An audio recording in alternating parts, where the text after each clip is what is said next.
Hi guys, happy Friday. Thanks for joining us. Anu and Igor here with Vinous Reverie Wine Merchants for another Friday virtual tasting session. Yes. It's a special session, right? We've Yes. got a guest with us. Go ahead, you want to introduce him?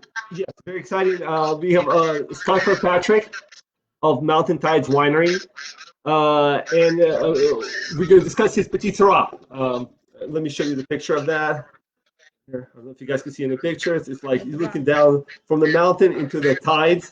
So I guess that's the name of the winery, Mountaintides. So without me babbling on, I would like to introduce Scott. Hi, Scott. Scott, go ahead and introduce yourself, please.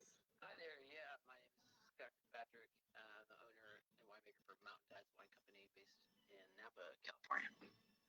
Great, thanks for joining us. Can you tell me a little bit, Scott, about how you got into winemaking? I did look at your website a little bit, but maybe it would sound better if it comes from you. Sure, I'll do my best. Thanks for having me, by the way. Of course. But I got into winemaking first through working in restaurants in Kentucky, and where I was living, and I really was intrigued by wine. It was really compelling to me, and the more I learned about it, the more I wanted to have my life be kind of intertwined with it as much as possible. So I made a decision that I wanted to learn how to make wine, and got an internship, a harvest internship in Napa in 2013, and started working for another winery in November of 2013 after that first harvest, and was there for over 6 years. And I ended up, started out just kind of sweeping floors, and ended up being the cellar master for a couple of years. And in the process, started my own little project. Very cool. That's awesome. That's an awesome story. Well, thanks. Yeah. Cool. Well, go ahead. Do you have some questions for Scott? Yeah, so Scott, I came across your wines by reading Jesse Robinson, something I do religiously. I mentioned this to your wife, Allison, who also works with you. And that's what got me kind of really excited. A local winemaker that I haven't heard of before, even though some of the wines that you pick come right in the backyard where we have our store in Contra Costa County.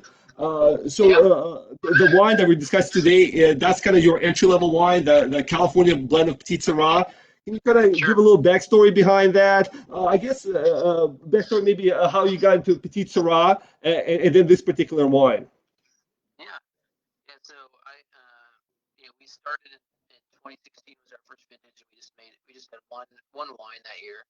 But I knew I wanted to work with Petite Sirah because I thought it was really interesting. I thought it had really interesting flavors, but most of the bottles that I found were just really heavy and really concentrated, and I was really curious to see if it was possible to make Petite Sirah a little bit differently, a little bit lighter and fresher, more acid and aromatic driven. So I was able to, I think at first I really just was curious more than thinking it was a good idea to do. But it turned out it worked out well, and that Petite Sirah actually can be really fresh and really pretty, and it's actually a grape that showcases the vineyard characteristics really well. So it's a great variety that is reflective of terroir. So that was really interesting to me, and I was always curious, or at least really liked the wines. My favorite wine region in general is Beaujolais. I love Gamay, but also the structure of how producers in Burgundy label their wines. I thought was really interesting. How they'll have their Grand Cru bottlings from really special vineyards, their Premier Cru bottlings. They'll have their village level bottles, but they'll also have kind of the larger quantity of wine go into a Burgundy designated bottle. And I thought that'd be really fun to do with Petite Sirah if it turned out that it was reflective of where it came from, and it is. And so we started with a Clements Hills AVA Petite Sirah out of Lodi, and then in 2017 we added we started working with some Contra Costa fruit, And in 2018, I finally was able to make our 2018 California Petite Sirah, which is a blend of every vineyard we worked with in 2018. And that was a way to kind of give a snapshot of the vintage in general for us, which is something I wanted to do. And we make quite a bit more of it than any other wine we make. So that made it possible to keep the price down. And making affordable wine is something that's really important to me, because when I was starting to learn about wine, getting curious about wine, I didn't have a ton of money. So I always thought that if I ever got to make my own wine, I would make sure that we would price it so that me in my earlier life could afford to buy some. Yeah, no, that's great. Actually, I tasted your wine, Scott, if I can just interject just briefly. I tasted your wine without reading anything about you, because I like to not be influenced by the story. And, the first thing I told Igor when I tasted it, I was like, oh, it tastes like a fresh Beaujolais. So I thought, and then I looked at your website and I saw that you kind of were inspired by Grand Cru and Beaujolais, so I thought that was spot on. You can definitely taste that. Oh, very cool. Yeah, I'm a huge Beaujolais Cru fan for sure. Cool. Yes, God, and I'm like the opposite. I read like novels before I actually taste the wine. So, as I was mentioning to you, I religiously read Jancis Robinson, and I just want to throw some accolades just for the readers.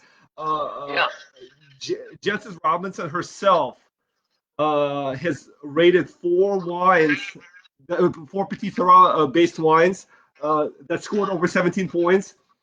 And 2 of them were yours. Is the Petite Sirah we're tasting right now, and is the Rosé of Petite Sirah, the 2018 vintage. So I think that's a pretty impressive score from somebody as frugal as Jancis, which comes to those scores. And do you have any connection to Jancis as like maybe somebody who follows her, or what was your impression when she gave you such high accolades? Yeah, I mean, I've definitely been reading Jancis's books and paying attention to her writing and watching videos of her, anything I could get my hands on for years, because she was such a huge part of my wine education. I didn't go to school for wine at all. I really just came to it through working in restaurants and coming across, just being so intrigued by it that I decided I wanted to learn everything I ever could about it. So I just read a lot, and if you're reading wine books, you're going to come across Jancis Robinson for sure. And she's just such a cool writer. Like what she's done, what she's accomplished is amazing, and her writing is incredible. But also, I think a lot of the doors that she's opened for women in wine is really important. And I really respect everything she does. There's also I didn't have any personal connection to her. We see having her write about us, and especially having her write so glowingly about our wines, it was very surreal for sure, and not something I ever expected to see. And especially with, I think with our wines being as value priced as they are, and her being so positive about them, makes me feel real good for sure. Yeah, for sure. That's such a cool feeling. And I'm gonna just read a couple of quotes from her because Anna has a question. So this is about the wine that we're tasting. She called it a revelatory example of Petite Sirah. And then she said it's made with incredibly light touch and has beautiful freshness. So I think it's kind of the 2 quotes that I want to mention as an overview of this particular wine that we're tasting right now. Yeah, I can definitely taste the freshness, and that was kind of my connection to Beaujolais. And I think the last week's episode we talked a little bit about food pairing and wine, and I think we mentioned how Beaujolais is sometimes known as a foodie's favorite wine. And I think a lot of people in the industry prefer lighter reds just because of the versatility of cuisine that you can match with it. So, I mean, what's your opinion? It's your wine. What do you think kind of goes best with this wine? I think this is a pretty versatile wine as far as food pairing goes. The fact that it has a lot of fruit, but also has high acid, makes it makes it a really good wine with even some lighter dishes. You don't. This isn't a wine that you can only drink with steak or a burger, like Petite Sirahs are generally kind of known for. I think this goes with a much more varied cuisine. You can go with your lighter meat dishes like chicken. I think even probably some of your more oily, or not oily. Sorry, trying to think what I've had recently that we've drank this with, because we do it all the time. But we drink those a lot with barbecue chicken. We do pasta dishes, any sort of red sauce, but it also can stand up due to the moderate amount of tannin that it has, partially due to the fact that of all of the wine that went into here, there's probably 30 to 50% whole cluster on all of it. So it has good tannin, but it's well integrated, so you can have it with your meat dishes, your beef. You can have it with a pork chop. I think would be great. But getting hungry for sure. Thanks. Yeah, we actually cook vegetarian in our house a lot. Okay. And it still holds up to vegetables, especially your heartier vegetables, whether it's sweet potatoes or stuff like that. It goes really nicely with. Yep. No, I agree. I think I personally thought kind of ratatouille and like a tomato sauce, garlic. I thought that would be great. So yeah. Yeah.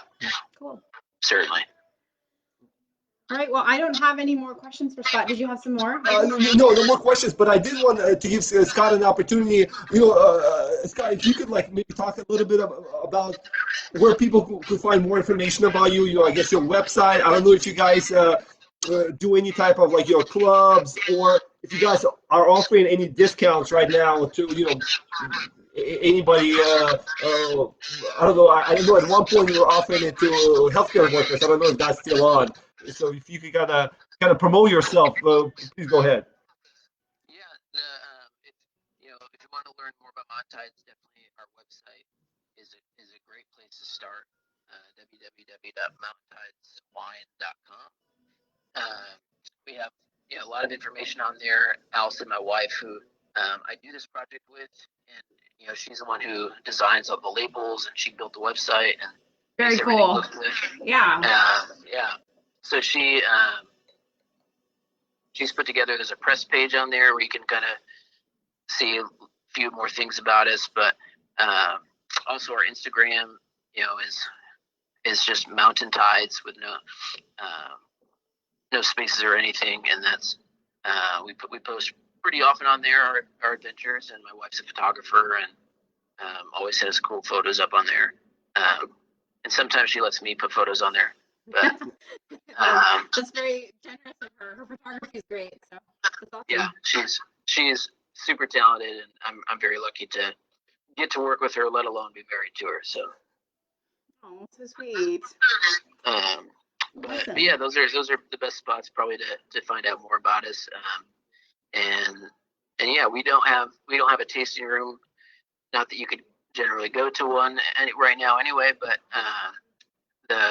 we sell most of our wine directly through our website, or we have a few really great retailers in California, y'all being one of them, which we're excited about. So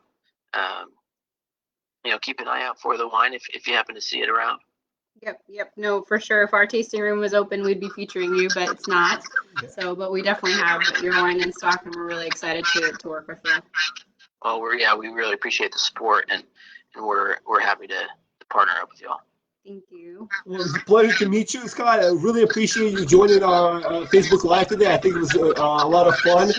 We're going to post all this information for all of our followers and newsletters readers. So it's awesome. You can find all Scott's wines on the Mountaintides website, and you can find this particular blend at Vinous Reverie. So thanks so much, guys. Happy Friday.